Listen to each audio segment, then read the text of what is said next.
தேனி மாவட்டத்தில் முன்னாள் ராணுவ வீரரின் இறுதி ஊர்வலத்தில் பட்டாசு வெடிப்பதில் உறவினர்களுக்கிடையே ஏற்பட்ட தகராறில் இளைஞர் ஒருவர் கொலை செய்யப்பட்ட சம்பவம் பெரும் பரபரப்பை ஏற்படுத்தியுள்ளது. பட்டாசு விவகாரம் படுகொலையில் முடிந்தது எப்படி? தேனி மாவட்டம் பெரியகுளம் அருகே வடகரை பகுதியில் வசித்து வந்தவர் முன்னாள் ராணுவ வீரர் மனோகரன். இவர் திடீர் உடல்நலக்குறைவு ஏற்பட்டு கடந்த 6ஆம் தேதி உயிரிழந்தார். அவரது இறுதி ஊர்வலம் 7ஆம் தேதி செவ்வாய்க்கிழமை மாலை தாரைத்தப்பட்டையுடன் நடைபெற்றது. இறந்தவரின் உறவினர்களான சூரியபிரகாஷ் மற்றும் அவரது சகோதரர் அருண்குமார் ஆகியோர் இறுதி ஊர்வலத்தில் வெடிவெடித்து நடனமாடியபடி ஆவேசமாக நடந்து கொண்டனர். அப்போது இவர்கள் போட்ட வெடி ஒன்று ஊர்வலத்தில் கலந்து கொண்ட மற்றொரு உறவினரான ராஜமணி என்பவரின் காலில் பட்டு காயம் ஏற்பட்டுள்ளது. ஆத்திரமடைந்த ராஜமணியின் மகன் அஜித்குமார் மற்றும் அவருடன் வந்த கார்த்திக், சரவணன், செல்வம் ஆகியோர் சத்தம் போட்டு தகராறு செய்திருக்கின்றனர்.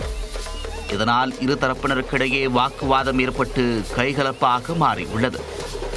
அங்கிருந்தவர்கள் அவர்களை சத்தம் போட்டு விலக்கி அவரவர் வீட்டிற்கு அனுப்பி வைத்தனர். வீட்டிற்கு சென்ற பின்னும் ஆத்திரமடங்காத அருண்குமார் தகராறில் ஈடுபட்ட அஜித்குமாரின் வீட்டிற்கே நேரடியாக சென்று விட்டார்.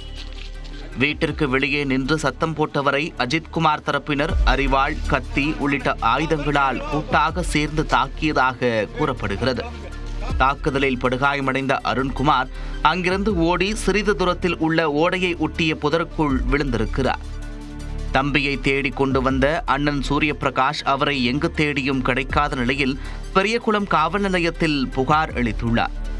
அதன் அடிப்படையில் வைத்தியநாதபுரம் மற்றும் அதன் சுற்றுவட்டார பகுதிகளில் தேடி வந்த போலீசார் வாரிப்பாலம் அருகே உள்ள முட்புதரில் சடலமாக கிடந்த அருண்குமாரை மீட்டிருக்கின்றனர். அருண்குமாரின் சடலத்தை உடற்கூராய்விற்காக தேனி அரசு மருத்துவக் கல்லூரி மருத்துவமனைக்கு அனுப்பி வைத்தனர். விசாரணையில் அஜித்குமார் தரப்பினர் அவரை தாக்கியது தெரியவந்ததை அடுத்து கார்த்திக், அஜித்குமார், சரவணன் மற்றும் செல்வம் ஆகிய 4 மீது வழக்கு பதிவு செய்து குற்றவாளிகளை தேடி வருகின்றனர். இந்நிலையில் பெரியகுளம் பகுதியிலிருந்து கார்த்திக் மற்றும் அஜித்குமார் ஆகிய இருவரை கைது செய்த பெரியகுளம் போலீசார் அவர்களை நீதிமன்றத்தில் ஆஜர்படுத்தி சிறையில் அடைத்தனர். தலைமறைவாக உள்ள இருவரை தீவிரமாக தேடி வருகின்றனர். இறுதி ஊர்வலத்தில் பட்டாசு வெடிப்பதில் ஏற்பட்ட மோதலில் இளைஞர் ஒருவர் கொலை செய்யப்பட்ட சம்பவம் அப்பகுதியில் பரபரப்பை ஏற்படுத்தியுள்ளது.